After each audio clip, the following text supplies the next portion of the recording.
모든 초점은 사람에게 있는 게 아니라 하나님께로 두는 게 예배의 정의인 것 같고, 결국 그것을 통해서 하나님을 알게 되고, 또 근데 그렇게 알게 하시는 것은 사실은 우리가 연구를 해서 또 우리가 뭔가를 노력을 해서 하는 게 아니라 성령님을 통해서만 알 수 있는 유일한 것이니까, 결국 예배는 이 삼위일체 하나님을 통해 다시 하나님을 알아가는 거, 그리고 그 하나님을 또 바라보게 되고, 그 하나님을 찾게 되고, 그 하나님을 누리고 또 나누는 그런 게 예배가 아닐까 생각합니다. 만나서 반갑습니다. 반갑습니다. 예, 지난주에는 필치 못한 또 이제 일이 있어서 저희 간단하게 저희끼리만 모여서 영상을 못 찍었는데요. 참 그 일을 통해서 하나님의 역사하심을 어떻게 또 생각해 봐야 될까, 또 그런 생각을 하는데, 하나님의 일은 우리가 다 헤아릴 수 없다라는 것을 늘 깨닫습니다. 돌아보면 하나님이 분명히 역사하시고 계시다는 것을 잘 알고 있는데요. 그 주님을 저희가 늘 신뢰하며 또 그 주님을 바라보며 걸었으면 좋겠습니다. 아직도 코로나가 계속 이어집니다. 어떤 일들이 일어날지 저희가 잘 모르는 상황이지만 그 하나님을 신뢰하며 또 이 한 해를 잘 걸어갔으면 좋겠습니다. 하나님을 예배하고 하나님을 찬양함으로 또 저희가 시작하고 싶습니다. 찬양밖에 없다 하신 주님, 영광과 찬양과 위엄이 있으신 그 하나님을 온전히 저희가 집중하며 나아가길 소망합니다. 내가 주 앞에 엎드려 경배 드릴 때 주께서 내게 기름 부으사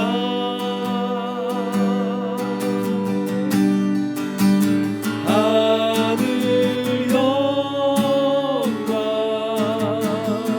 거룩한 보좌 앞에 주를 찬양,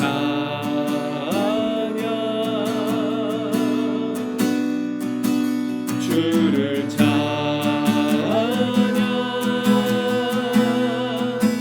찬양해.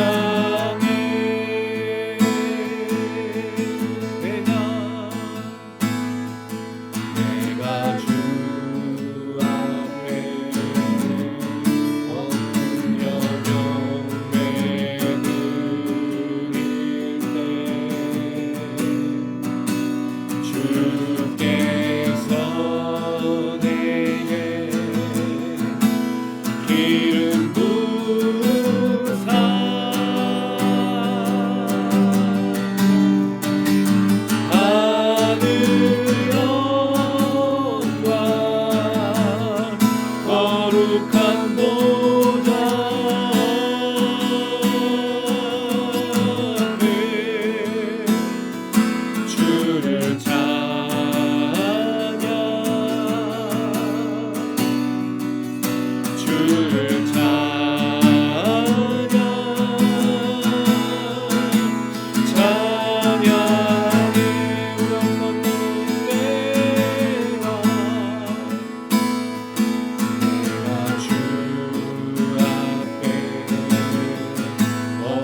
진리 되신 주 나는 붙들네.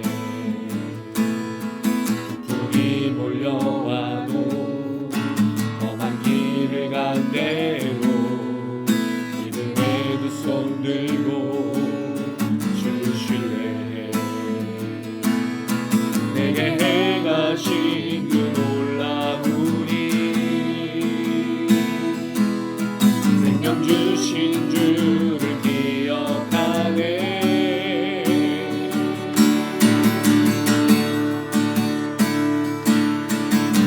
그 사랑이 내려와 날 자유케 하셨네. 영원히 나는 주님의 것 산과 골짜기에서 내 영혼 노래하네.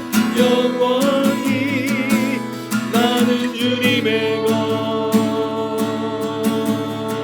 고난 중에 죽음성 들을 수 없다 해도 참된 진리 되신 주 나는 붙들네. 눈이 몰려와도 험한 길을 간대로 믿음의 두 손 들고 주 신뢰. 할렐루야. 내게 행하신 그 놀라운 일 생명 주신 주를 기억하네.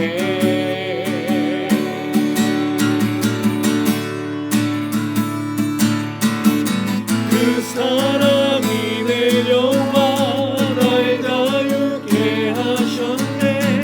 영원히 나는 주님의 것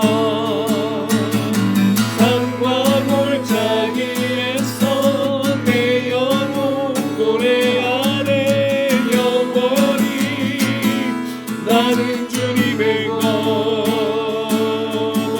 주의 약속 주의 약속 이루어져 소망이 넘칠 때로 은혜로운 주 손길 느낄 때로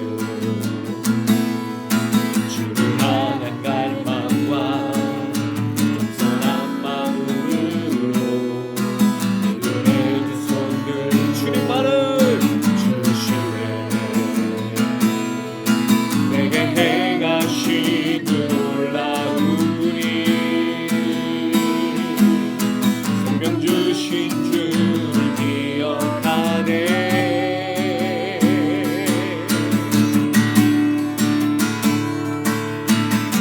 그 사랑이 내려와 날 자유케 하셨네.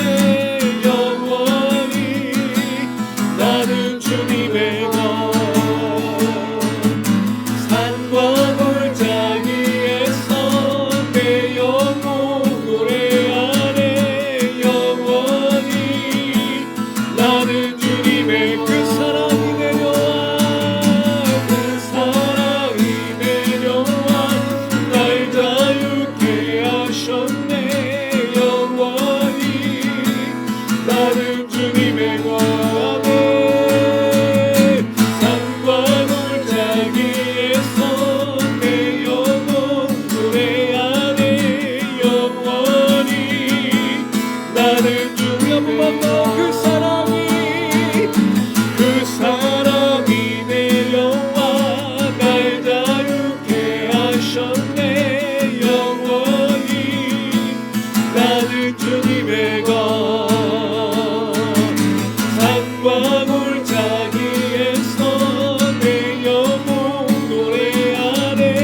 영원히 나는 주의 한번만 더 그 사랑이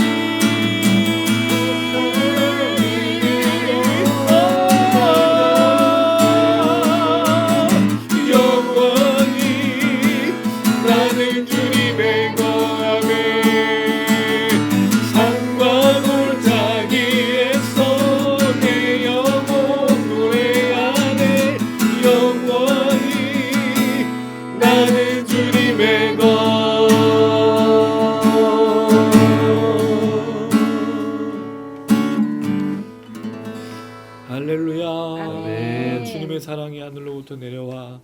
우리를 붙들어 주시고 새롭게 하여 주시는 줄로 믿습니다. 우리가 하나님의 사랑을 신뢰하지 않는다면, 하나님의 살아계심을 또 의지하지 않는다면 우리 한순간도 살아갈 수 없는 것을 발견하게 됩니다. 그 주님의 사랑과 은혜가 우리 안에 있다는 사실, 특별히 예수 그리스도가 성령을 통해 우리 안에 계십니다. 늘 이 은혜를 기억하며 이겨내고 승리하면 참 좋겠습니다. 참 어려운 길이지만, 우리가 걷는 길이 참 쉽지 않지만 그 사랑이 내 안에 있음을, 그 하나님의 역사와 임재가 내 안에 있음을 기억하며 날마다 그렇게 걸어가는 우리 모두가 되기를 간절히 소망합니다. 나의 생각, 나의 계획 모두 내려놓고 주의 뜻 안에 순종하며 주만 따라갑니다. 내가 주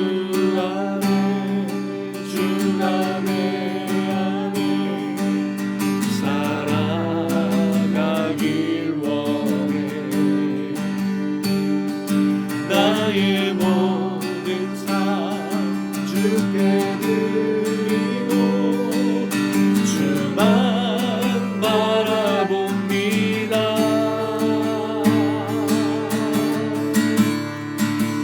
그리스도 내 안에 살아계시네. 내 안에 주를 믿는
계시네. 내 안에 주를 믿는 믿음으로 나 살아가리.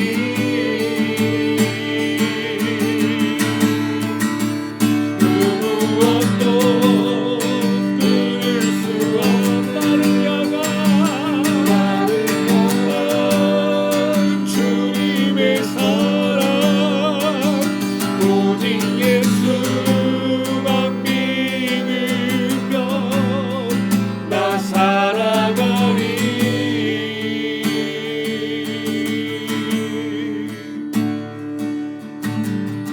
할렐루야. 우리의 주님이 계십니다. 우리를 성령으로 함께 하십니다.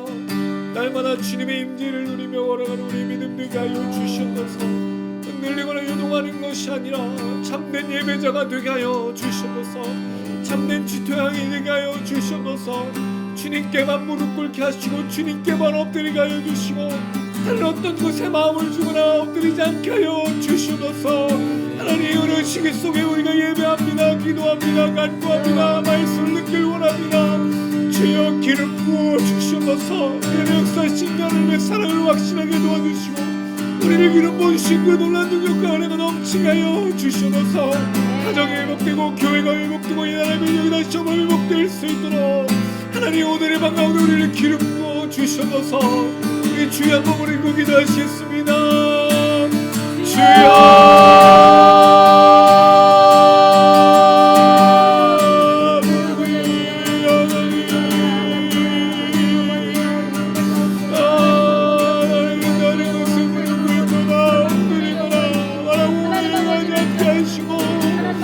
사랑 사시는 주님만 주님만 바라볼 수 있는 내 안에 성령으로 계시는 주님,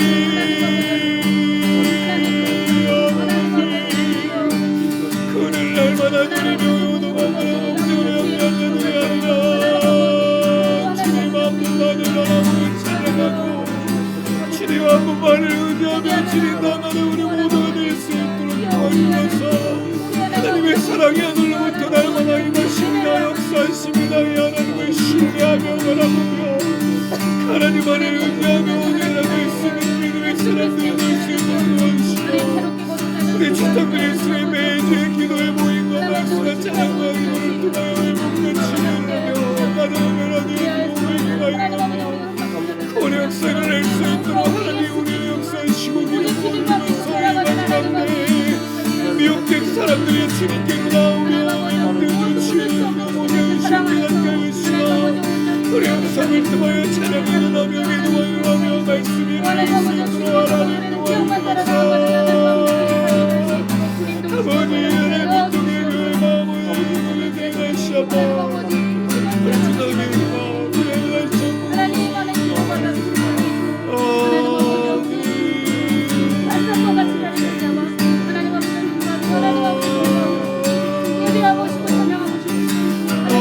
아버지 그런 상처받고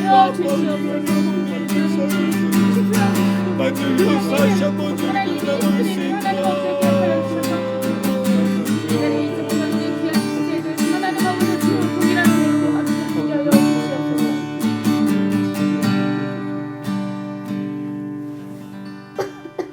우리를 대표해서 박근 원장님 기도 부탁드리겠습니다. 사랑과 은혜가 충만하신 하나님 아버지 너무나 감사합니다. 사랑하는 우리 주택 미니스트리 이 모임을 통하여서 함께 모여서 주님을 찬양하고 기도하고 예배 드릴 수 있도록 인도하시 너무나 감사합니다. 하나님 정말 아버지 코로나로 인한 이 어려운 환란 속에서도 하나님에 대한 온전한 믿음을 가지고 주의 말씀과 뜻을 알고서 그 길을 담대히 걸어가는 자로 쓰임받을 수 있게 인도하시 너무나 감사합니다. 그들 모일 때마다 감사와 은혜가 넘칠 수 있도록 주여 인도하여 주시옵시고 성령님께서 정말 아버지 운행하여 주시는 놀라운 시간이 될 수 있도록 주여 인도하여 주시옵소서. 아버지 주의 말씀을 또 사모할 수 있도록 주여 인도해 주옵시고 주님 앞에 기도함으로 주님 앞에 저희 삶을 의뢰한 삶 될 수 있도록 주여 인도하여 주시옵소서. 어려운 가운데 있지만 정말 이것을 또한 잘 극복해 내버리면서 사리 하나님의 역사하셨던 것을 저희들의 입술을 통해 고백할 수 있는 자리가 될 수 있도록 주여 인도하여 주시옵소서. 하나님 정말 저희가 진정으로 주님 앞에 무릎 꿇는 자 될 수 있기를 원합니다. 주의 말씀을 사모하며 기도한 자 될 수 있기를 원합니다. 하나님 정말 어떻게 사는 것이 올바른 것인지 알지 못한 세상인데 하나님 이 세상 속에 담대하게 살아갈 수 있는 지혜를 얻을 수 있도록 주여 인도하여 주시옵시고 분별할 수 있는 지혜를 얻을 수 있도록 주여 인도하여 주시옵소서. 하나님 정말 저희들 생활 속에서도 많은 정말 크리스찬 속에서도 저희가 알지 못하는 많은 사단의 역사들이 있습니다. 이 속에 진정으로 정말 지혜로 분별할 수 있도록 주여 인도하여 주시옵시고 올바른 길을 걸어갈 수 있도록 주여 인도하여 주시옵시고 정말 아버지 믿음으로 정말 살아감으로 인하여서 정말 많은 사람 주알 못하여 죽어가는 사람들에게 주님을 증거할 수 있는 자로 쓰임받을 수 있도록 주여 인도하여 주시옵소서. 하나님 정말 죽을 날이 멀지 않았습니다. 그날까지 믿음을 지켜나갈 수 있도록 주여 인도하여 주시옵시고 기도하자 될 수 있도록 도와주시옵시고 말씀 통해 주님을 깨달아 알 수 있도록 주여 인도하여 주시옵소서. 하나님 이것을 위해서 우리 주택 미니스트리가 정말 귀하게 쓰임받을 수 있도록 주여 인도하여 주시옵시고 아버지 많은 사람들 위해서 기도하오니 준비되어진 자들 보내주시옵시고 이 자리가 차고 넘칠 수 있도록 주여 인도하여 주시옵소서. 부응할 수 있도록 도와주시옵소서. 은혜가 넘칠 수 있도록 인도하여 주시옵소서. 특별히 최은우 목사님 성령 충만할 수 있도록 주여 인도하여 주시옵시고 주님의 말씀을 대언할 때 그 은혜 넘칠 수 있도록 주여 인도하여 주시옵소서. 영상을 보는 사람들에게도 동일한 은혜를 더하여 주시옵시고 이 말씀을 통하여서 정말 새로워지며 더욱더 주님 앞에 나가는 자를 낼 수 있도록 깨닫는 자 될 수 있도록 인도하여 주시옵소서. 주께서 늘 함께 하심을 감사드리며 예수님의 이름으로 기도드리옵나이다. 아멘.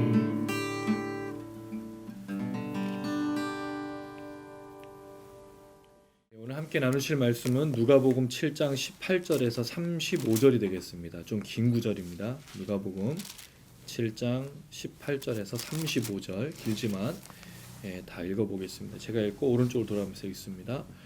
요한의 제자들이 이 모든 일을 그에게 알리니 요한이 그 제자 중 둘을 불러 주께 보내어 이르되 오실 그이가 당신이오니까 우리가 다른 일을 기다리오리까 하라 하매 그들이 예수께 나와 이르되 세례 요한이 우리를 보내어 당신께 여쭈어 보라고 하시기를 오실 그이가 당신이오니까 우리가 다른 일을 기다리오리까 하더이다 하니 마침 그때 예수께서 질병과 고통과 및 악귀 들린 자를 많이 고치시며 또 많은 맹인을 보게 하신지라 예수께서 대답하여 이르시되 너희가 가서 보고 들은 것을 요한에게 알리되 맹인이 보며 못 걷는 사람이 걸으며 나병 환자가 깨끗함을 받으며 귀먹은 사람이 들으며 죽은 자가 살아나며 가난한 자에게 복음이 전파된다 하라.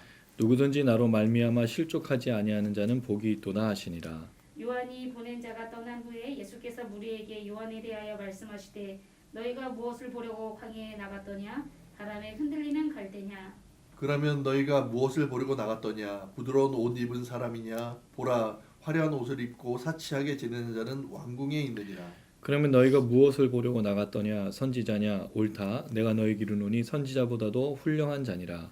기록된 바 보라 내가 내 사자를 내 앞에 보내노니 그가 내 앞에서 내 길을 준비하리라 한 것이 이 사람에 대한 말씀이라. 내가 너희에게 말하노니 여자가 낳은 자 중에 요한보다 큰 자가 없도다. 그러나 하나님의 나라에서는 극히 작은 자라도 그보다 크니라 하시니 모든 백성과 세리들은 이미 요한의 세례를 받은지라 이 말씀을 듣고 하나님을 의롭다 하되 바리새인과 율법교사들은 그의 세례를 받지 아니하므로 그들 자신을 위한 하나님의 뜻을 저버리니라. 또 이르시되 이 세대의 사람을 무엇으로 비유할까 무엇과 같은가 비유하건대 아이들이 장터에 앉아 서로 불러 이르되 우리가 너희를 향하여 피리를 불어도 너희가 춤추지 않고 우리가 곡하여도 너희가 울지 아니하였다 함과 같도다. 세례 요한이 와서 떡도 먹지 아니하며 포도주도 마시지 아니하며 너희 말이 귀신이 들렸다 하더니 인자는 와서 먹고 마심에 너희 말이 보라 먹기를 탐하고 포도주를 즐기는 사람이요 세리와 죄인의 친구로다 하니 같이 읽습니다. 죄인은 죄인은 자기의 모든 자녀로 인하여 옳다함을 옳다함을 얻으리라. 아멘. 아멘. 예, 저희가 지난주에는 간단하게 기도 제목만 나누고 헤어져서 이 말씀을 지난주에 나눴어야 됐는데요. 이 이야기는 세례 요한과 예수님의 관계를 이제 설명하시는 그런 내용이 되겠습니다.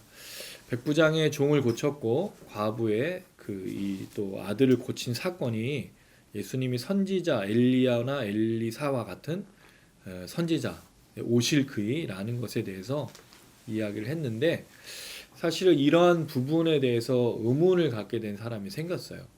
예수님의 이런 질병의 치유 또 이런 기적들 또 귀신을 쫓는 일들 또 예수님 말씀에 대해서 의문을 가진 사람이 생겼는데 그 예수님이 과연 오실 그이냐라는 그런 논쟁이 이 세례 요한의 그 제자들과 세례 요한 사이에서 이제 벌어졌고요. 그 얘기에 대해서 예수님께서 답변하신 내용까지가 23절입니다. 그리고 24절부터 보시면 세례 요한에 대한 이야기를 예수님이 설명하시는 내용이 30절까지 이어지고요. 그 다음에 31절부터는 이 시대의 사람들에 대해서 예수님 비유하신 내용이 나옵니다. 그래서 오늘 35절까지의 내용이 이제 그 내용이 되겠는데 결국은 세례 요한과 예수님과의 그 서로를 확인하는 것, 세례 요한이 누구냐, 이 시대는 어떤 사람들이냐라는 부분으로 이제 세 부분으로 좀 볼 수가 있는데 굉장히 긴 구절이지만 간단하게 오늘 좀 설명을 드리려고 해요. 오늘 살펴보는 이 내용이 어떤 내용을 갖고 있냐면 핵심적인 내용은 이겁니다. 예수님 때문에 실족하는 사람들이 생겼다라는 거예요. 이거는 사실 우리가 자주 경험하는 거죠. 우리는 예수님에 대해서 자주 실족해요. 이 실족이란 말은 좀 굉장히 참 그 우리가 어떻게 많이 하냐면 옛날에는 이제 주로 상처받았을 때 실족하다라는 얘기를 많이 썼거든요. 그래서 뭐 안에 그 뭐라 그랬죠? 그게 특별히 뭐라 그랬었는데 이게 그 무슨 마음이었는데 이게 자꾸 생각이 안 나네. 그 양심이 아니라 뭐라고 했던 그 아주 유명한 말이 있었어요. 상담 용어에 나오는 말인데 그게 제가 지금 죄송해요. 갑자기 생각이 안 나는데 그 말과 같이 실족이라는 단어 굉장히 많이 썼어요. 누군가에게 상처 주고 아픈. 근데 여기 나온 실족이라는 말은 상처 주는 얘기가 아니에요. 이 말은 걸려 넘어지게 하다는 뜻이거든요. 그건 예수님이 자기가 기대했던 사람이 아니었다는 얘기죠. 결국 뭐예요? 예수님을 버릴 수밖에 없는 상황이 됐단 말입니다. 그럼 누가 과연 실족하게 됐느냐? 그 얘기를 좀 생각해 보려고 하는데요. 첫 번째 18절에 보시니까 요한의 제자들이 모든 일을 백부장의 하인을 고쳤고 그 다음에 그 과부의 아들을 살렸던 그 내용이었죠. 거기서 예수님이 더 간절히 원했기 때문에 백부장의 하인과 또 그 과부의 아들을 고쳤다라고 말씀했는데 이걸 본 사람들이 세례 요한에게 모든 걸 알려준 거죠. 세례 요한은 직접 가진 않았지만 제자들의 얘기를 듣고 이런 질문을 합니다. 19절 같이 한번 읽어보겠습니다. 시작. 요한이 그 제자 중 둘을 불러 주께 보내어 이르되 오실 그이가 당신이오니이까 우리가 다른 일을 기다리오리이까 하라 하매 굉장히 어려운 말로 썼어요. 오니이까 오리이까 그이가 당신입니까? 이 오실 그이라는 말은요 굉장히 중요한 표현이에요. 이스라엘 사람들에게. 이사야서 40장 10절을 제가 읽어드릴게요. 보라 주 여호와께서 장차 강한 자로 임하실 것이요 친히 그의 팔로 다스리실 것이라. 보라 상금이 그에게 있고 보응이 그의 앞에 있으며 심판자이신 하나님이 오실 것이다. 왜냐하면 이스라엘 백성들이 포로로 잡혀갖고 다시 구원받아 돌아오는 것에 대한 얘기할 때 하나님 심판자가 되신다는 얘기가 바로 오실 그의 하나님이신 것을 설명하는 내용입니다. 이 구약이 아주 중요한 내용이에요. 그렇다면 세례 요한도 그 오실 그의 그 하나님 그분이 당신이냐고 지금 질문하는 거죠. 자, 이런 질문을 왜 할까요? 이 질문하는 의도는 두 가지밖에 없어요. 하나는 확인하는 것도 있고 두 번째는 의심이 들기 때문에 하는 질문이죠. 만약 오실 그이라고 확신을 했다면 세례 요한이 이런 질문을 안 했을 거예요. 근데 오실 그이인지 뭔가 걸리는 게 있단 말이죠. 그럼 세례 요한이 지금 예수님에게 확신하지 못하는 뭔가가 있단 말이에요. 자, 그랬을 때 예수님께 나아가 이릅니다. 세례 요한이 이렇게 당신에게 질문을 했어요. 그래서 예수님 답을 이걸로 주셨어요. 21절 그 다음에 22절 제가 21절 읽고 22절 읽어주세요. 마침 그때 예수께서 질병과 고통과 및 악귀 들린 자를 많이 고치시며 또 많은 맹인을 보게 하신지라. 예수께서 대답하여 이르시되 너희가 가서 보고 들은 것을 요한에게 알리되 맹인이 보며 못 걷는 사람이 걸으며 나병 환자가 깨끗함을 받으며 귀 먹은 사람이 들으며 죽은 자가 살아나며 가난한 자에게 복음이 전파된다 하라. 자, 이 질문을 할 때 마침 예수님이 먼저 대답하지 않고 뭐라고 계셨냐면 질병과 고통과 악기 들린 자를 고쳤다라는 거죠. 그 다음에 이제 맹인을 보게 했다. 근데 여기 앞에 나온 내용 중에 질병과 고통과 악기를 들린 자는 그 들린 자를 고쳤지만 맹인은 사실 나온 사건은 아니에요. 그럼 예수님 맹인을 고친 사건이 여기 이제 포함됐었겠죠. 그랬을 때 예수님이 이 행동을 먼저 하시고 그리고 제자들에게 말하는 겁니다. 알려라 요한에게. 맹인이 보고 못 걷는 사람이 걷고 나병 자가 깨끗함을 받고 귀먹은 사람이 들으며 죽은 자가 살아나며 가난한 자에게 복음이 전파된다 하라. 자, 그럼 결국 가난한 자에게 뭐가 전파되는 거죠? 복음이 전파된다. 그럼 내가 하는 행동은 가난한 자의 복음이 전파되는 거야. 이거를 세례요한에 가서 보여주고 알려주고 전해달라고 얘기를 하는 거죠. 그럼 세례요한이 나를 확신할 수 있을 것이다 라고 얘기하지 않았어요. 이렇게 얘기한 다음에 예수님이 뭐라 그랬죠? 누구든지 나로 말미암아 실족하지 아니한 자는 복이 있도다. 좀 이상하지 않아요? 내가 이렇게 행동하고 이렇게 가난한 자에게 복음을 전했다는 것을 너희가 알려주면 세례요한이 확신하게 될 거야 라고 말하지 않고 누구든지 나로 말미암아 실족하지 않으면 복이 있다 이렇게 얘기한 거예요. 그럼 예수님의 이 행동과 이 말이 세례요한에게 뭐를 줄 가능성이 있다는 거죠? 실족을 줄 가능성이 있다는 거예요. 아니 그럼 왜 예수님이 자기가 오실 그이라고 말하지 않느냐는 거죠.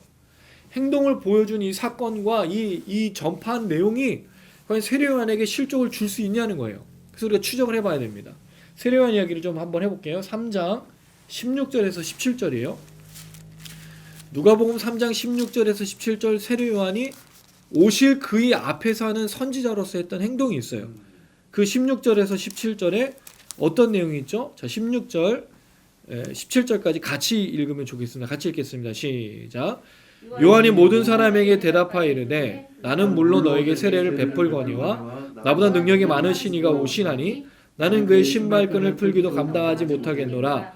그는 성령과 불로 너에게 세례를 베푸실 것이요 손에 키를 들고 자기의 타작마당을 정하게 하사 알곡은 모아 곳간에 들이고 죽정이는 꺼지지 않는 불에 태우시리라. 이게 무슨 내용이에요? 예수님이 자기 뒤에 와서 심판하실 거란 얘기죠.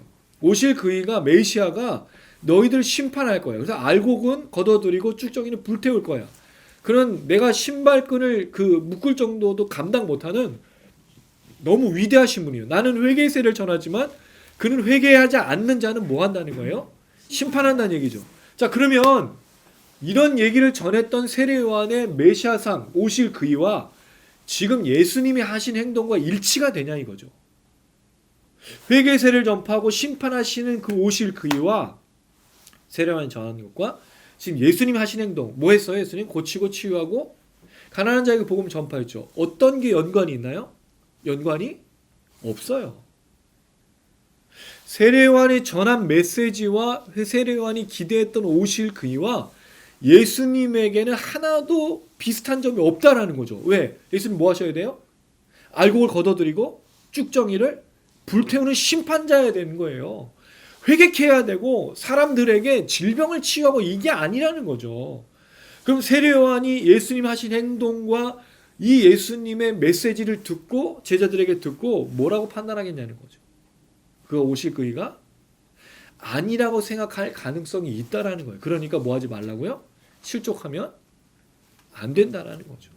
물론 세례요한은 예수님을 확신합니다.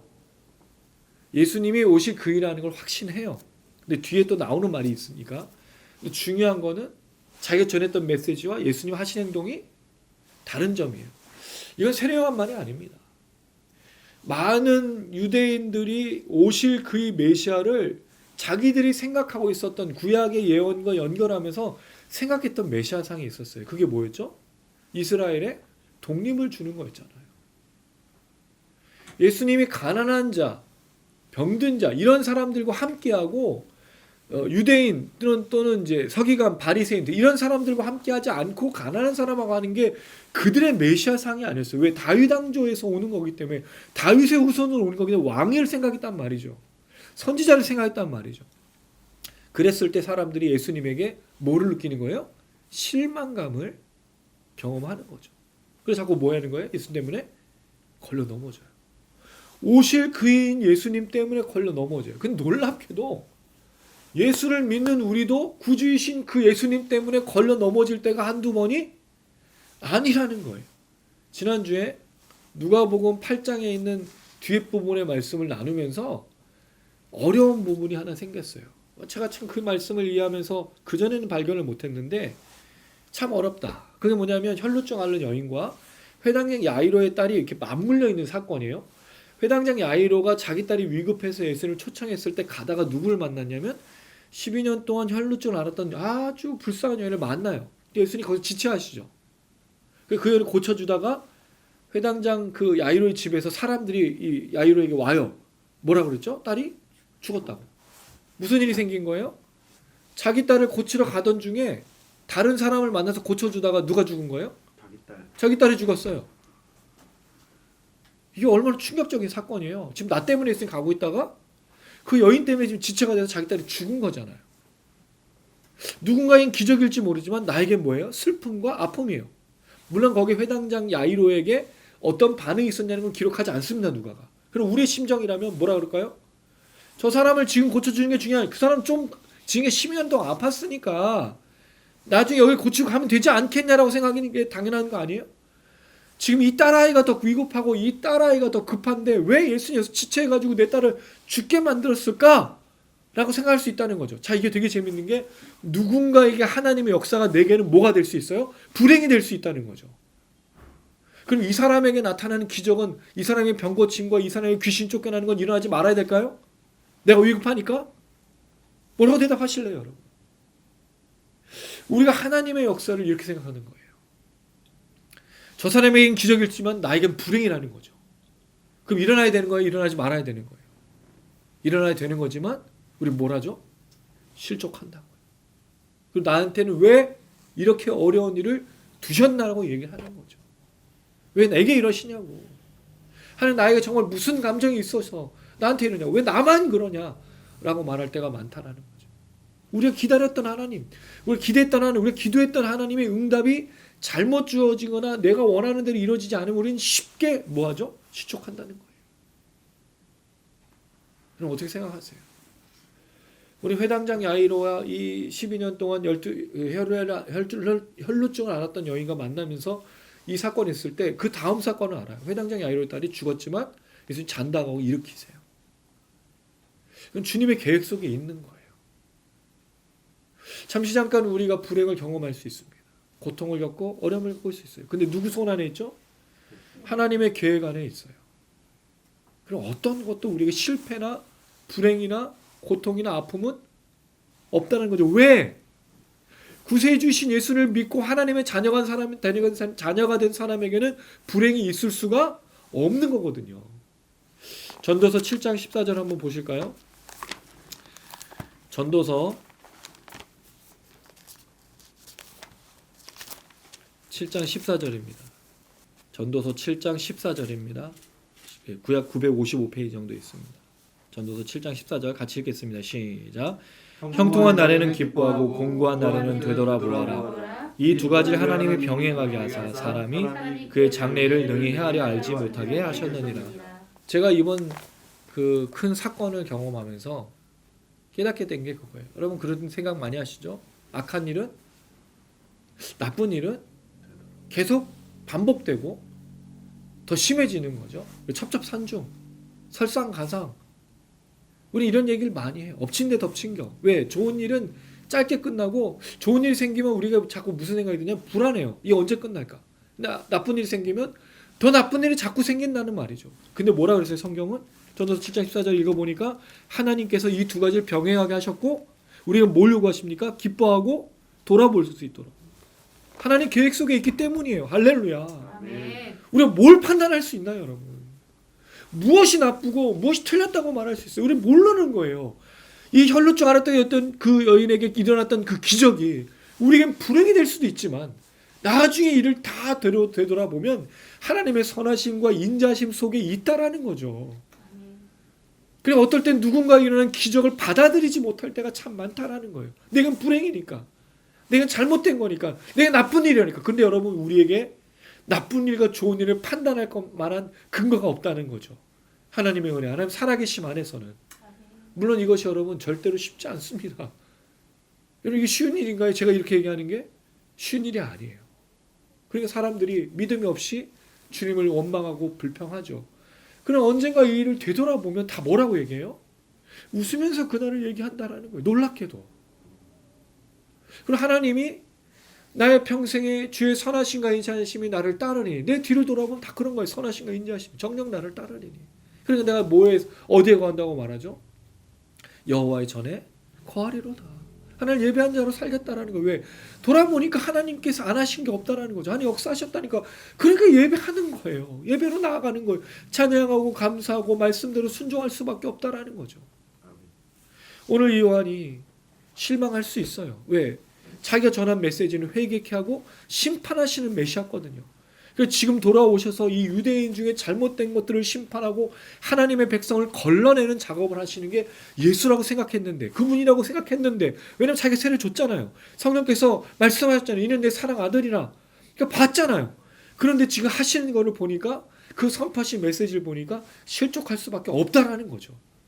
그 여러분 분명히 기억하십시오.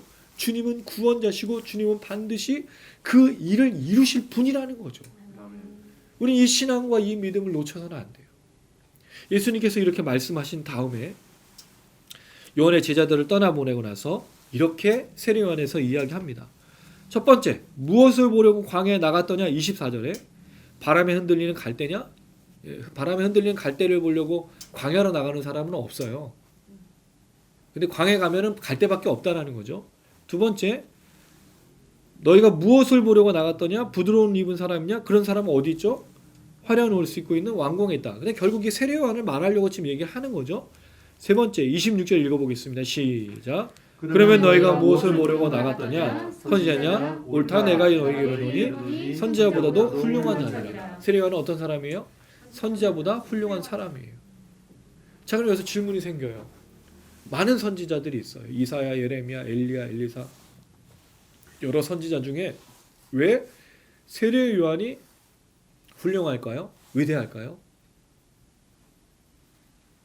답을 한번 해보세요. 왜 이 세례 요한이 위대할까요? 예수님을 그죠? 예, 이 뒤 구절이 되게 중요해요. 우리 자꾸 어디만 읽냐면요, 기록된 바 보라 내가 내 사자를 내 앞에 보내노니 그가 내 앞에서 내 길을 준비하냐. 이사야서 40장 말씀과 말라기서 말씀을 복합적으로 한 건데요, 이 얘기가 중요한 게 아니고 그 다음 구절이에요. 뭐라고 되어 있죠? 준비하리라 한 것이 이 사람에 대한 말씀이라. 이게 무슨 뜻이에요? 이 구약의 말씀이 성취되었다는 거죠. 그러니까 세례 요한이 훌륭하다는 거예요. 이사야, 예레미야, 엘리야, 이 사람들은 다 예언한 사람들이야. 그 바로 앞에서 예언하지는 않았다는 거죠. 세례 요한은 바로 예언했는데 그 성취가 지금 일어났다고. 그러니까 자기 얘기를 하는 거죠. 그러니까 이 세례 요한이 위대한 사람이고 훌륭한 사람이다. 왜? 그 오실 그이 말했던 사람이 바로 나다라고 얘기하기 때문인 거예요. 그러니까 뭐 하면 안 된다고요? 실족하면 안 된다라는 거예요. 이 세례 요한이 전한 사람이 바로 내가 맞다라는 거죠. 회개의 세례를 전파하고 회개케 하고 알곡을 고르고 쭉정이를 고르는 그 이가 바로 나다라는 거죠. 그러나 그 모든 작업을 어떻게 하는 거예요? 심판을 어떻게? 가난한 자에게 복음을 전함으로, 병을 고치고 악기를 쫓아내므로 이 일을 이루는 자가 바로 나다라고 예수님이 설명하는 거죠. 그래서 세례 요한이 훌륭한 자야 라고 설명하는 겁니다. 그리고 나서 알쏭달쏭한 말씀하세요. 여자가 낳은 자 중에 요한보다 큰 자가 없다. 훌륭하다고 할 뿐만 아니라 사람 중에서 가장 훌륭한 사람이 요한이라고 말하면서 이 얘기를 하려는 게 아니죠. 하나님 나라에서는 극히 작은 자라도 그보다 크다. 결국 누가 크다는 걸 말하려는 거예요? 하나님 나라에서는 작은 자가 요한보다 더 크다는 거죠. 그럼 왜 이 세례 요한보다 하나님 나라에서 다 큰 자냐? 뒤에서 설명하는 내용이 29절 30절이에요. 29절 제가 여러분 30절 읽어주세요. 모든 백성과 세리들은 이미 요한의 세례를 받은지라 이 말씀을 듣고 하나님은 의롭다 하되 바리새인과 율법교사들은 그의 세례를 받지 아니하므로 그들 자신을 위한 하나님의 뜻을 저버리니라. 예, 실족하지 않는 자. 이걸 다른 말로 하면요, 하나님 나라에서 큰 자라는 뜻이죠. 그 사람들이 어떤 사람이냐? 29절 모든 백성과 세리들. 모든 백성과 세리를 묶었어요. 그럼 모든 백성과 세리를 한마디로 뭐라고 얘기할 수 있을까요? 죄인입니다. 죄인들. 왜? 세리는 어떤 사람들이죠? 죄인들이었죠. 여기 모든 백성과 세리들, 죄인들은 뭘 받았어요? 요한의 세례를 받았어요. 요한의 세례가 무슨 세례였어요? 회개 세례. 회개했단 말이죠. 그리고 하나님의 말씀을 듣고 뭘 얻었어요? 의롭다 하심을. 하나님 앞에 자기가 죄인이라고 고백해서 회개한 사람, 그 말씀을 그대로 순종한 사람은 하나님이 의롭다 했어요. 그럼 이 사람들은 어떤 사람들이죠? 하나님 나라에서 큰 자란 뜻이죠. 예수님의 제자들이 예수님에게 뭘 요구했어요? 누가 큰 자니까. 그들은 뭘 요구한 거예요? 예수님과 같이 다니고 예수님과 함께 일하는 것을 얘기했어요. 근데 큰 자는 누구라고요? 회개하고 구원자를 받아들인 사람이 큰 자라는 거죠. 세례 요한의 이 말씀과 이 메시지를 듣고 자기를 구주로 오실 그로 받아들인 사람이 큰 자라고 말하는 거죠. 예수님 이 얘기를 하는 거예요. 실족하지 않다는 말이 무슨 뜻일까요? 지금 내가 하고 있는 모든 질병을 고치고 귀신을 쫓는 일과 이 가난한 자에게 복음을 준 것을 받아들이고 회개하는 사람이 실족하지 않은 자고 바로 하나님 나라에서 큰 자다라고 이야기를 하고 있다라는 거죠. 그럼 결국 세례 요한의 사역도 인정하는 거면서 자기가 누구이신지를 선포하시는 예수님이신 거예요. 이게 바로 하나님 나라에서 큰 자라는 거예요. 실족하지 않는 자라는 거예요. 사랑하는 여러분, 사실 이게 우리가 굉장히 중요해요. 우리가 실망을 어디서 느낀다 그랬죠? 내가 원하는 것들이 이루어지지 않고 내가 기도했던 것들이 응답이 안 될 때 하나님에게 그리고 그리스도 예수님에게 실망해요. 철저하게 주님을 향해서 내 마음이 상처를 받고 아픔을 경험하고 걸려 넘어지는 거죠. 실족하는 거예요. 그러나 성경이 말하고 있는 진정한 예수를 믿는 사람은 뭐예요? 회개의 세례를 경험하고 말씀을 듣고 순종하며 예수가 오실 그 일로 받아들이고 그렇게 나아가는 사람이 바로 실족하지 않고 하나님 나라에서 큰 자라고 이야기하고 있다는 거죠. 제가 늘 말씀드리는 게 있어요. 예수를 만나면 반드시 일어나는 사건이 뭐다? 회개. 자기 죄인임을 고백하는 것. 그 예수를 구주 영접할 수밖에 없다라는 거예요. 근데 우리에게 회개가 있냐는 거죠. 우리 저를 가르치고 지도하시는 교수님께서 페이스북에 글을 같은 글인데 나눠서 쓴 글을 오늘 봤어요. 회개가 없다 이거죠. 회개가. 진정 가슴을 찢으면서 하는 회개가 사라졌다라는 거예요. 우리가 뭘 가슴을 찢고 뭘 부르짖으면서 기도하죠? 코로나에서 내 사업이 망하지 않고 내 직장이 잘 되고 우리가 먹을 것 살 것 이 모든 것들이 채워지는 게 우리가 가슴을 찢으면서 하는 기도라는 거죠. 근데 코로나에 일어나고 있는 이 상황을 보면서 가슴을 찢고 울며 기도하며 회개하는 사람을 보기가 어렵다는 거예요. 목사들 입에서 선동하는 얘기가 나오고 불평과 분명과 사람들을 향해서 저주하고 희한한 얘기를 하는 말들이 나오고 있어요. 회개하지 않아요. 자기가 죄를 저질렀는데 인정하지 않는다라는 거죠. 무릎 꿇어야 돼요. 엎드려야 돼요. 여러분 이게 옛날처럼 그냥 뭉뚱그려가지고 우리가 잘못했다고 말하는 게 아닙니다. 자기의 죄악을 고백하는 게 회개지. 거기에 따른 모든 사람들의 죄악에 대해서도 회개할 수 있고 또 돌아볼 수도 있지만 정말 중요한 건 자기의 죄를 돌아보는 게 회개인 거예요. 이런 회개가 일어나고 있느냐는 거죠. 교수님 그렇게 쓰셨어요. 참담한 심정으로. 우리가 과거로 돌아가 구약시대 때 이사야나 예레미야 시대 때 하나님 메시지가 전파되었을 때 얼마나 미혹되고 거짓된 선지자들이 많았어요. 괜찮다. 하나님 우리 평안케 할 거다. 걱정하지 말라. 그게 아니었잖아. 이사야 예레미야 다 뭐라 그랬죠? 회개하라고. 지금 하나님 우리에게 포로로 돌아가게 하는 건 이렇게 잡히게 하는 건 하나님 뜻이에요. 그 속에서 회개하라고. 돌아오라고. 수많은 외침들을 했어요. 그러나 안 돌아갔잖아요. 70년이 차서온 거지 그들이 회개해서 돌아온 게 아닙니다. 지금도 마찬가지예요. 코로나 시국에 교회가 할 일이 뭐죠? 여러분 한번 좀 보셨을 거예요. 이번에 나타난 그 선교사가 아닌 학력도 속이고 모든 걸 속였던 그분이 얘기했던 그 학교 정말 수많은 사람들이 분노에 차서 주 예수를 믿으라 거기다가 계란을 던지고 있다고요. 그리고 핍박받아서 계란 맞은 거예요. 그리고 잘못하고 거짓되고 선동하고 흑세무민하고 교회가 하고 있는 정말 잘못된 일들로 우리가 예수의 이름을 욕먹이고 있다고요. 근데 뭐 하지 않아요? 회개하지 않는다. 가슴을 찢지 않는다고. 죄를 뒤집어 쓰지 않는다고요. 하나님의 말씀은 우리를 향해서 던집니다. 불세례에 대해서 얘기하는 거예요. 회개 세례에서 이야기하는 거예요. 회개를 이야기하시는 거예요. 그럼 돌아가야 됩니다. 무릎 꿇어야 됩니다. 자기의 죄악을 돌아봐야 됩니다. 그런 일들이 일어나야 돼요. 그 사람들이 하나님이 의롭다 하시는 거죠. 그 사람들은 실족한 사람들이에요. 그러나 실족한 사람이 또 나오죠. 30절 바리새인과 율법 교사들 오실 그 일을 철저하게 준비하고 깨닫고 알고 있었던 사람들이죠. 세례를 받지 않아요. 누구의 세례를요? 세례, 그렇죠. 회개하지 않는다는 뜻이죠. 자기들이 죄인이라는 걸 인정하지 않는 거예요. 이건 누구보다 하나님의 말씀을 잘 알고 있고 깨닫다고 했는데 당시 상황을 아시지만 이들이 하는 삶이 뭐였죠? 외식이었어요. 가난한 사람을 돕고 기름을 바르면서, 기름을 하는 게 아니지, 얼굴에 너무 힘들게 내가 금식하고 있으니까 불쌍한 표정을 짓고 성전 어귀에 서서 기도하고 다른 사람을 비난하면서 기도하고 자기가 정말 하나님께서 무엇을 했는지만을 말하고 있었던 그 사람들 다 외식이라고 그랬어요. 오늘 이 시대 누군가의 목회자들이잖아요.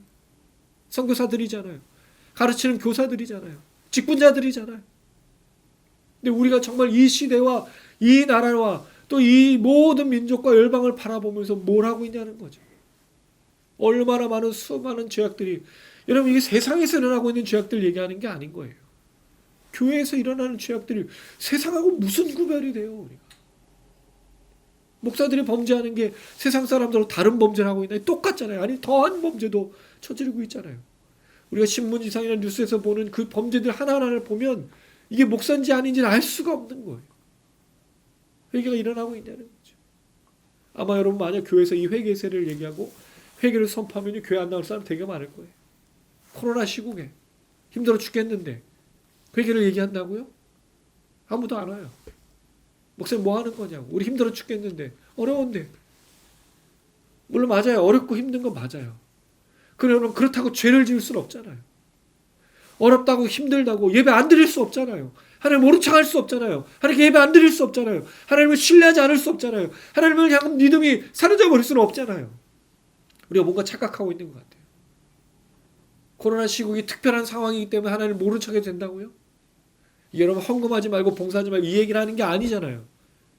우리의 삶이 온전한 믿음으로 살고 있냐는 거죠. 우리 세상에 휩쓸려가서 세상 사람이 추구하는 게 뭐예요? 지금 주식이 갑자기 불이 나기 시작했어요. 왜? 믿을 게 없어. 은행도 못 믿고 집도 부동산도 어떻게 될지 몰라. 그냥 막힌 게 뚫어주는 게 뭐예요? 주식인 거예요. 정말 많은 사람들이 주식에 투자하고 있어요. 한몫 벌려고 그래요. 왜? 불안하니까. 그리스도인들도 불안하지 않겠어요? 내가 살아가는 삶이 하나하나 불안하지 않겠어요? 흔들린다고요. 휩쓸린다고요. 어디다 마음을 들일지 모르고 있다고요. 그러나 여러분 우리가 이 말씀 전하기 전에 찬양 뭐 했죠? 기도 뭐 했죠? 하나님을 향한 온전한 신뢰를 놓치지 않게. 우리 예배할 때 하나님 한 분밖에 없어요. 우리가 찬양하고 우리가 감사하고 우리가 높여야 될 분 하나님 한 분밖에 없다고요. 근데 어느 순간 우리가 붙들고 있는 존재가 하나님이 아닌 걸 수도 있다는 거죠. 그럼 뭐 해야 돼요? 회개해야 돼요.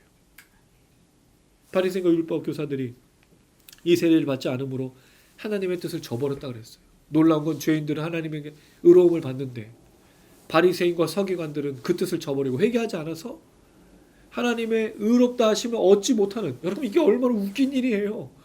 그 당시에 가장 의롭다고 하는 사람들이 하나님께 버림을 받아요. 저버림을 당해요. 의롭다라는 말을 듣지 못한다는 거죠. 그러나 이 죄인들이 회개하며 하나님 앞에 의롭다함을 받는다고요. 할렐루야. 그게 우리가 하는 예배, 그게 우리의 말씀 아닌가요? 그래서 실족하지 말 것을 예수님께서 말씀하고 있다는 거죠. 그리고 이 시대를 이야기하시면서 마무리하십니다. 31절에 이 세대의 사람을 무엇으로 비유할까? 무엇과 같은가라고 말합니다. 32절 읽어보겠습니다. 시작. 비유하건대 아이들이 장터에 앉아 서로 불러 이르되 우리가 너희를 향하여 피리를 불어도 너희가 춤추지 않고 우리가 곡하여도 너희가 울지 아니하였다 함과 같도다. 이 세대는 반응이 없다라는 거죠. 왜 반응이 없을까요? 피리를 불고 춤을 추고 곡한다고 해도 전혀 동참하지 않아요. 왜? 너와 나는 다른 사람이기 때문이라는 거죠. 근데 그 이야기를 비유를 뭐로 들었죠? 세례요한과 예수님을 들고 있어요. 세례요한에게 이렇게 얘기하죠. 떡도 먹지 아니하며 포도주도 마시지 않는다. 결국 뭐라 그랬어요? 귀신 들렸다. 떡도 안 먹고 포도주도 안 먹으면 귀신 들린 거예요. 근데 예수님은요? 먹고 마셨죠. 먹기 탐하고 포도를 즐기는 사람. 이건 이렇게 번역을 이렇게 했지만 먹기 탐하는 거는 과식하고 탐욕스러운 이라는 뜻이에요. 그 다음에 이 술을 탐하는 거는 즐기는다는 말이 아니에요. 술주정뱅이라는 뜻이죠. 예수님이 이렇게 표현한 거예요. 세리와 죄인의 친구라고 그랬어. 술을 안 먹고 또 먹지 않으면 귀신 들렸다 그러고, 술을 먹고 또 먹으면 먹기를 탐하고는 죄인과 똑같다라고 얘기를 해요. 이 시대의 사람들이 그렇다는 거죠. 이게 무슨 뜻이에요? 실족했단 말이에요. 회개세를 받지도 않고 오실 그 신 예수님도 믿지 않기 때문에 이 사람들은 결국 걸려 넘어진 거죠. 실제적으로는 세례 요한에게 걸려 넘어지지 말라고 얘기한 게 아니라 이 시대의 사람들에게 이야기하고 있는 거죠. 왜? 세례 요한이 회개세를 전파하고 그 회개의 세례의 대상이신 예수님이 오셨기 때문에 너희들이 나로 말미암아 실족하지 말라고 예수님 이야기하는 겁니다. 아마 그들은 이 예수를, 그 메시아를 예수님과 일치시키면서 그렇게 바라보기 쉽지 않았을 거예요. 왜? 세례 요한도 당황했을 거지만 바리새인과 서기관들과 수많은 사람들도 이 예수님을 그대로 메시아로 받아들이기가 쉽지 않았을 거예요. 아까도 설명을 드렸지만 다윗 왕조의 후손, 그렇죠? 왕으로 온 위대한 사람으로 오거나 목수의 아들이 아닌, 가난한 자들과 함께 먹고 있는 사람이 아닌, 바리새인과 서기관과 함께하고 독립을 꿈꾸고 뭔가 권력들을 감추는 그런 사람을 생각했을 건데 목수의 아들로 와서 누구의 아들인지는 모르는 나사렛 출신 사람들이 그렇게 얘기하잖아요. 세리와 모든 죄인의 친구가 된 이 예수를 받아들일 수가 없다라는 거죠. 결국 뭐 한 거예요? 실족하게 된 거죠. 이 얘기를 예수님께서 하시는 겁니다. 놀랍게도 이 얘기가 뭐 다음에 나왔어요? 백부장의 하인을 고치고 과부의 아들, 그 죽음의 행렬을 멈추게 하고 생명을 불어넣으신 예수님의 역사 다음에 일이 나타나고 있어요. 회개가 없으면 기적이 없습니다. 회개가 없으면 생명을 경험할 수가 없는 거예요. 그 예수를 만날 수가 없기 때문입니다. 사랑하는 여러분, 코로나 시국에 참 쉽지 않아요. 우리가 하루하루 견디기가 너무 어려워요. 정말 엎친 데 덮친 격에 나쁜 일이 계속 반복해서 일어나서 이 끝이 어딘지 너무 긴 터널처럼 생각될 수밖에 없어요. 그때 우리의 마음이 뭐하죠? 무너집니다. 하나님을 향한 온전한 신뢰가 자꾸 사가를 합니다. 처음엔 그래도 몇 달은 어떻게 그래 정말 주님 살아계시고 내가 한번 버텨보리라 그렇게 생각을 해요. 그래서 기도도 하고 마음도 막 추스리고 그렇게 하죠. 근데 기간이 길어지면 1년, 2년, 아니 2년이 넘어 3년, 4년, 아니 평생 이렇게 이 땅에서 괴로움만 당하고 어려움만 당하고 슬픔만 당하면 어떤 마음이 들까요? 여러분 어떤 생각이 드시겠어요? 하나님 향해서 실족할 수밖에 없습니다. 낙심할 수밖에 없어요. 절망할 수밖에 없어요. 그때 어떻게 하시겠습니까? 하나님 버린 걸까요? 하나님 나에게 아무것도 역사하지 않는 분일까요? 하나님 나를 정말 버려서 생각도 안 하고 아니 내가 고통당하는 것들을 그대로 보시면서 즐기시는 분이실까요? 우리는 그렇게 생각할 수밖에 없다는 거예요. 그래 그렇지 않다라는 거죠. 나로 말미암아 실족하지 않는 자가 뭐하다고요? 복되도다. 여러분 지금 우리 실족하면 안 돼요. 우리 이 메시아에 대해서 이 오실 그의 회개의 세례를 통해서 수많은 사람을 구원하시고 이 놀라우신 역사를 이루신 이 예수님에 대해서 우리가 실족하면 안 돼요. 넘어지면 안 돼요.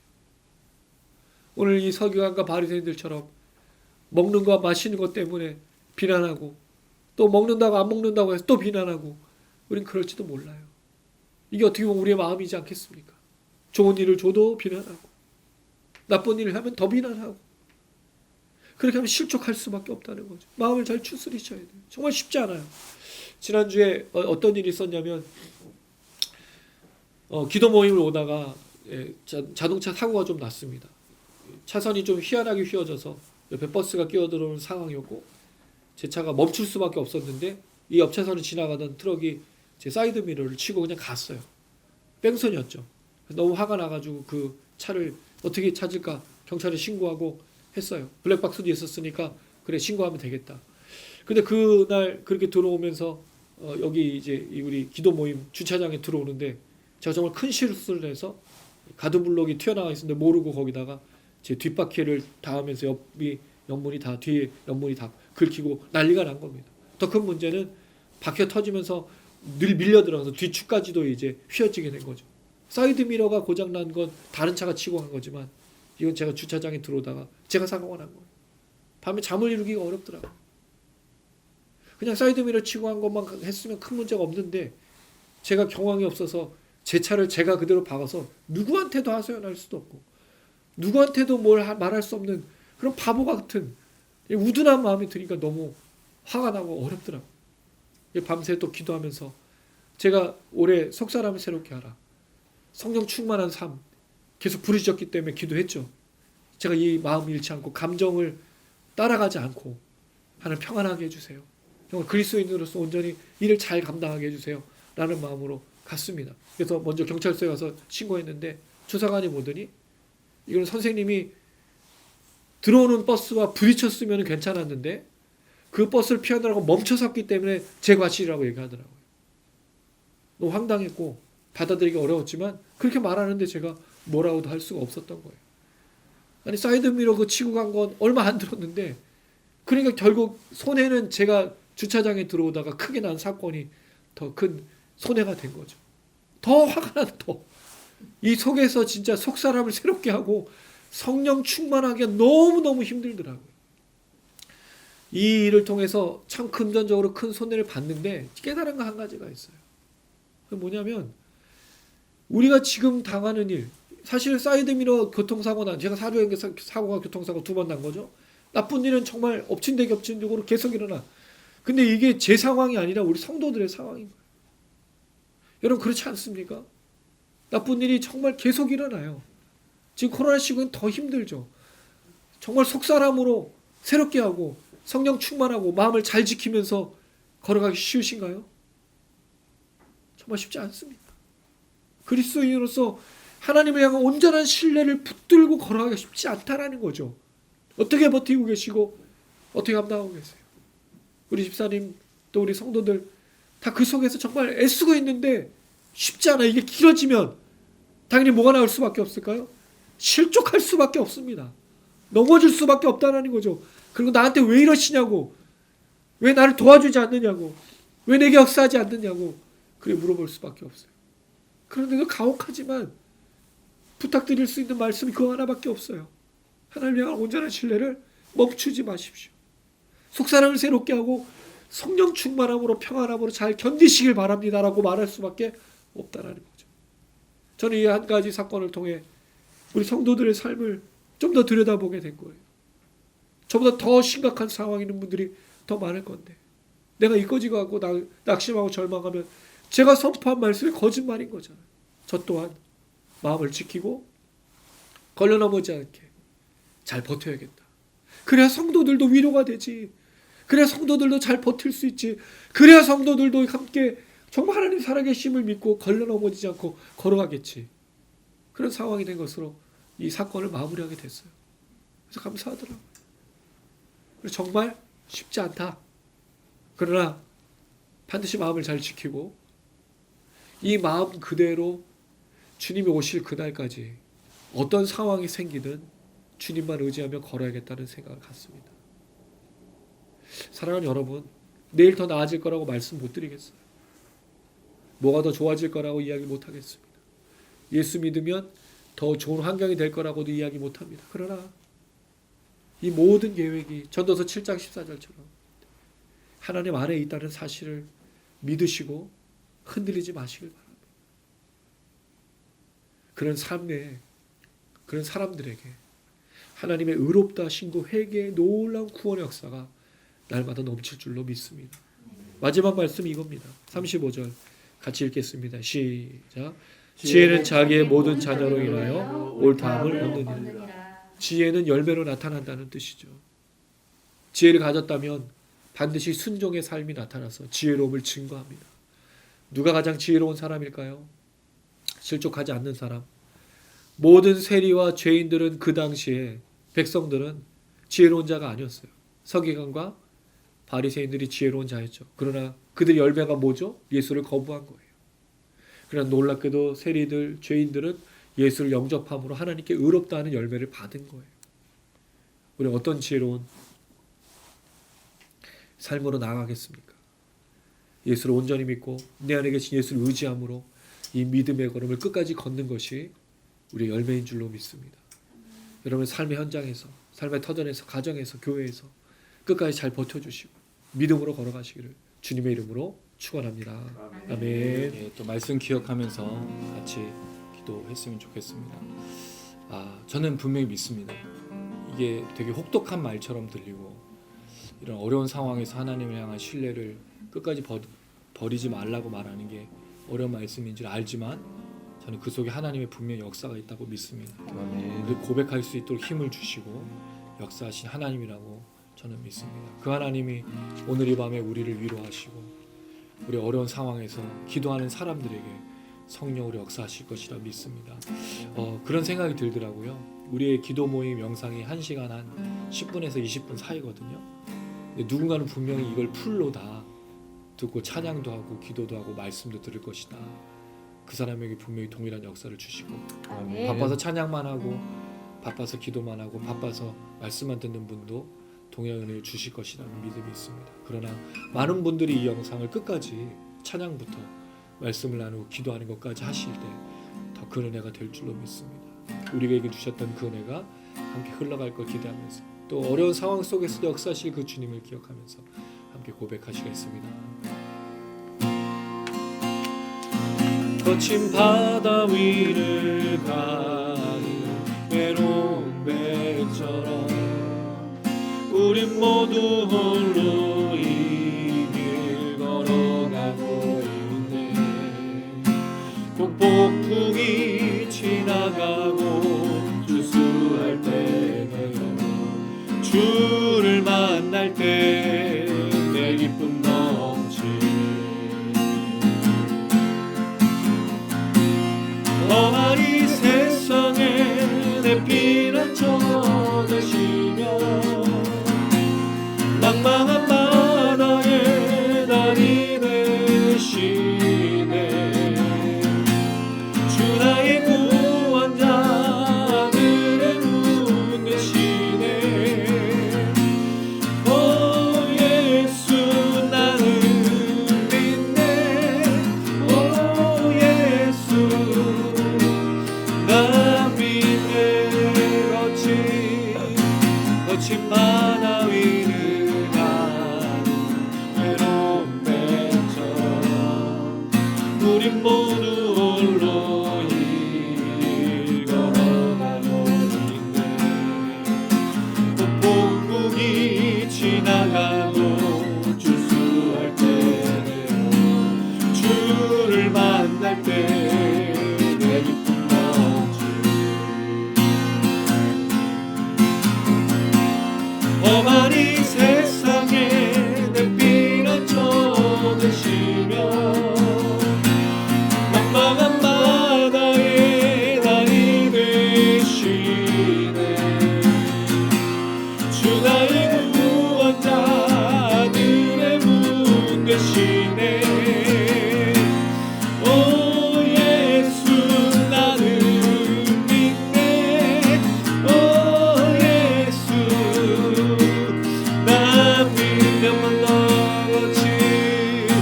거친 바다 위를 가는 외로운 배처럼 우리 모두 홀로 이 걸어가고 있네.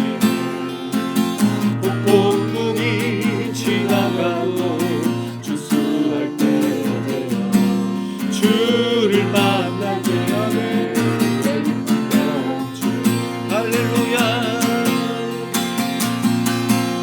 험한 이 세상에 내 피난처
시험 기도하실 때 하나님 우리를 불쌍히 여기시옵소서.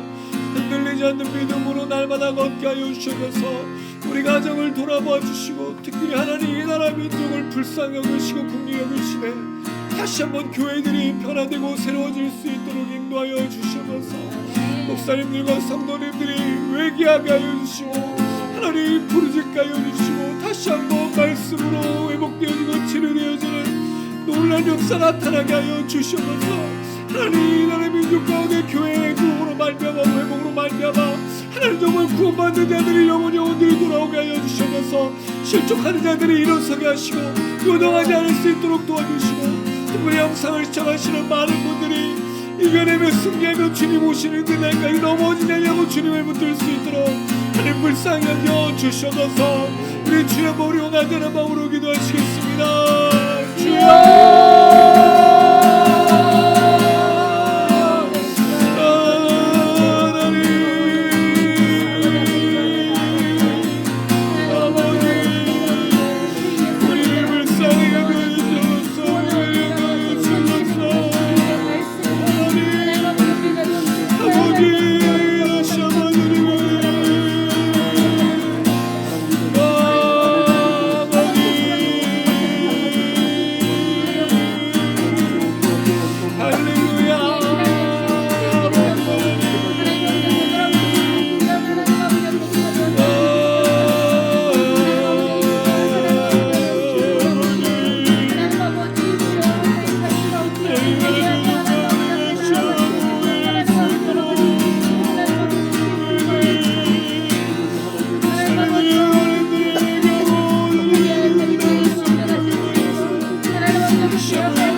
실족하지 않게 하여 주시옵소서. 하나님을 향한 온전한 믿음으로 날마다 걸을 수 있도록 우리를 불쌍히 여겨주시길 간절히 소망합니다. 이를 위하고 일어나는 모든 일도 인하여 넘어지는 우리들인데 성령이시여 우리를 그대로 내버려 두지 마시고 불쌍히 여겨주셔서 주님을 온전히 신뢰며 끝까지 걸어가는 우리 모두가 될 수 있도록 도와주셔서 특별히 하나님 아버지 회개 역사 일어나길 원합니다. 주여 어디서부터 기도하고 어디서부터 무릎을 꿇고 어디서부터 하나님 앞에 엎드려야 될지 모를 정도로 타락하며 범죄하며 아버지 잘못되어가고 있는 교회를 경하시고 우리 목사님들이 우리 직분자들이 우리 성도님들이 주님 앞에 엎드려 회개할 때 하나님 우리 간절히 기도를 응답하여 주시고 주의 성령으로 임재하여 주셔서 치료 역사, 회복 역사, 구원 역사 나타날 수 있도록 도와주셔서 사회적으로 지탄받는 교회가 아니라 주여 하나님 우리가 주님 뜻과 소약하는 온전히 감당함으로 세상의 구원을 전하고 회개를 전하고 그들을 의롭다 할 수 있는 사람들이 되어줄 수 있도록 다시 한번 기회를 주시옵소서. 하나님 우리가 무릎을 꿇고 엎드려 주님 앞에 가슴을 치며나가 이 마지막 때로 가정을 변화시키고 교회를 변화시키고 세상을 변화시키고 이 나라의 민족을 변화시킬 수 있도록 주여 도와주시옵소서. 하나님 아버지 이 일에 지탱 미니스를 부르셔서 기도하게 하시고 찬양하게 하시고 말씀 듣게 하셔서 주님 우리 모든 사역과 우리 영상과 우리 집회를 통하여 함께 참여하고 동참하는 자들이 회개의 역사를 경험하게 하시고 오실 그의 신 예수를 온전히 비추고 흔들리고 넘어지는 것이 아니라 실족하는 것이 아니라 주님만 온전히 붙들고 원하는 회복의 역사를 허락하여 주시옵소서. 주님 한 분만을 의지하고 주님 한 분만을 붙들며 주님 한 분만을 신뢰하며 주님 한 분만을 높이는 진정한 예배자 최퇴함으로 나갈 수 있는 역사를 하나님 허락하여 주시옵소서. 그 주님을 기다리며 감사드리며 예수님의 이름으로 기도드렸습니다. 아멘. 예, 계속해서 또 찬양하고 기도했으면 좋겠습니다. 이 일을 겪고 나니까 진짜 참 어려운 마음이지만 기억나는 거 한 가지는 그겁니다. 은혜다. 은혜가 아닌 게 없구나. 전도서 7장 14절 말씀이 저한테 굉장히 큰 울림이 됐습니다. 형통한 날에 기뻐하고 곤고한 날에 돌아보라. 하나님 이 모든 것을 병행하게 하시고 인간이 모든 것을 해결할 수 없다고 하나님 한 분이 아신다는 것. 그러니까 우리는 모두가 다 은혜인 겁니다. 아멘. 살아도 은혜, 힘들어도 은혜, 찬양할 수 있어도 은혜, 찬양 못해도 은혜, 정말 주님의 은혜인 줄로 믿습니다. 아멘. 이 은혜가 우리를 주장할 때 그 은혜의 뿌리가 그 은혜에 채워진과 흘러가며 놀라운 역사로 나타나게 될 줄로 믿습니다. 우리 단장님과 우리 모든 지체들, 영상을 시청하시는 분들, 또 이 영상을 통해서 누군가에 전달되었을 때 그 은혜가 흘러갈 줄로 믿습니다. 우리가 예배하는 이 처소가 은혜의 장소 되길 원합니다. 우리가 있는 그곳이 은혜의 장소가 되길 원합니다.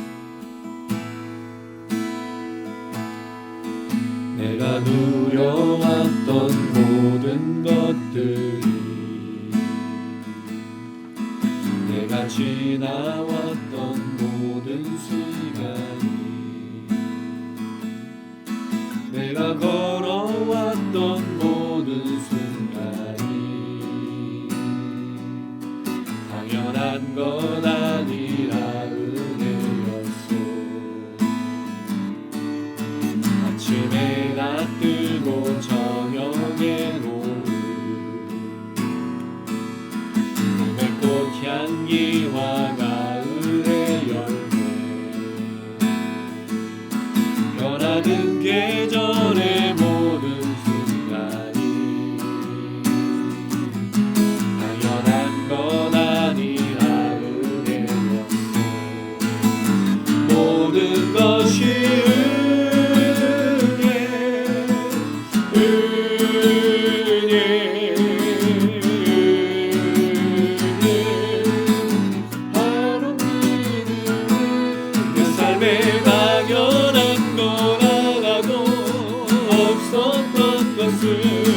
모든 것이 은혜였소. 내가 누려왔던 모든 것들 내가 지나왔던 모든 시간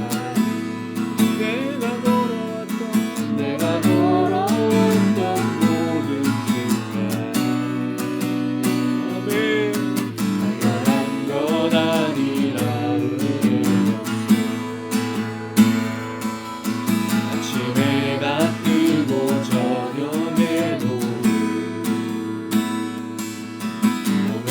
향기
하나님 영통한 날, 곤고한 날이 와도 주님 은혜입니다라고 고백할 수 있는 믿음 되게 하여 주시옵소서. 어떤 일들이 일어난다 할지라도 하나님 한 분께서 모든 걸 알고 계시고 가장 선한 것으로 인도하신다는 사실을 신뢰하게 하여 주시옵소서. 성령 충만하게 하여 주시옵소서. 평안하게 하여 주시옵소서. 두려워하지 않게 하여 주시옵소서. 우리 가슴에 서놓고 간절히 기도합니다. 불안하고 두려운 것들이 있다면, 걱정을 염려하는 것들이 있다면 주여 성령 충만으로 평안케 하여 주시옵소서. 혹시 우리 주변에 그렇게 두려워 떨고 걱정 염려하는 친구들이 있다면 위하여 기도해 주시기 바랍니다. 하나님 그 가정에, 그 친구에게, 그 삶에 아버지 역사하셔서 다시 한번 주님의 온전한 믿음으로 은혜로 채워져 걷게 하여 주시옵소서. 주여 한번 부르고 간절한 마음으로 기도하시겠습니다.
사랑이 많으신 아버지 하나님, 실족하고 넘어지는 자가 참 많습니다.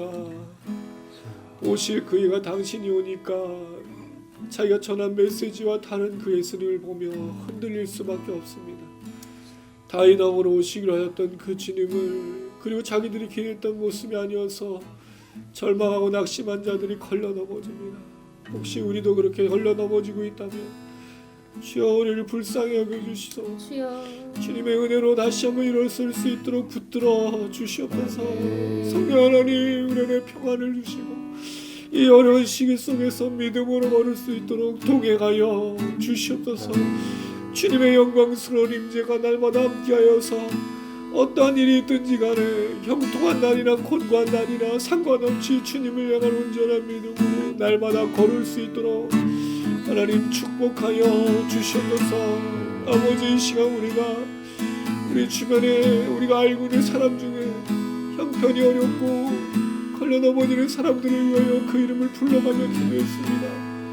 그들을 불쌍히 여겨주시고 긍휼히 여기셔서 회복되게 하여 주시옵소서. 치유가 일어나게 하여 주시고 주님을 향한 온전한 믿음으로 걷게 하여 주시옵소서. 걸려 넘어진 채로 멈춰있지 않게 하시고 주의 성령으로 그 사람 가운데 하나님 임하여 주옵소서. 다시 예배를 회복하고 기도를 회복하고 믿음을 회복할 수 있도록 도와주시옵소서. 하나님, 우리 주택 미니스트리가 쓰이고 싶습니다.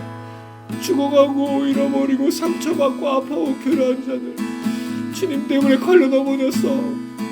무너진 자들을 우리가 다시 한번 회복하고 싶사오니 하나님 사람들을 보내어주시고 그들과 함께 말씀과 찬양과 기도를 하는 가운데 치유가 일어나고 회복이 일어나고 주의 능력이 나타날 수 있도록 하나님 기름 부어 주시옵소서.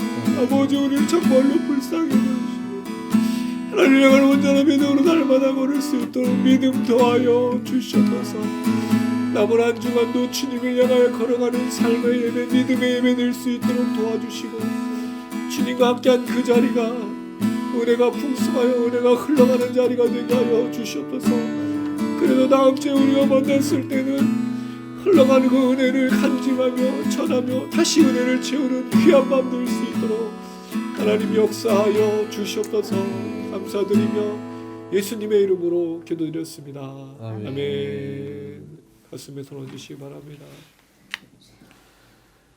지금은 우리 주 예수 그리스도의 은혜와 하나님 아버지 무한하신 사랑과 성령의 교통 인도 충만하심이 회개의 세례의 말씀을 듣고 그 말씀에 순종하여 죄를 고백하고 오실 그이신 예수를 믿음으로 말미암아 하나님의 의롭다 하심을 하는 사람으로 다시는 걸려 넘어지지 않는 믿음으로 이 어려운 시기 속에서 하나님 한 분만을 의지하고 예배하고 하나님 한 분만을 높이겠다고 다짐하는 우리 모든 지체들 머리 위에 영상을 시청하시는 분들 위해 회개 역사로 다시 회복된 우리나라 민족과 교회와 목사님들과 성도님들 위해 이제로부터 영원토록 함께 계실지어다. 아멘. 아멘.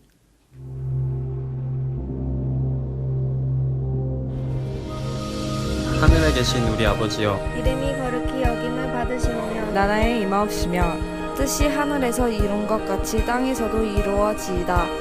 오늘날 우리에게 일용할 양식을 주옵시고 우리가 우리에게 죄 지은 자를 사하여 준 것 같이 우리 죄를 사하여 주옵시고 우리를 시험에 들게 하지 마옵시고 다만 악에서 구하옵소서.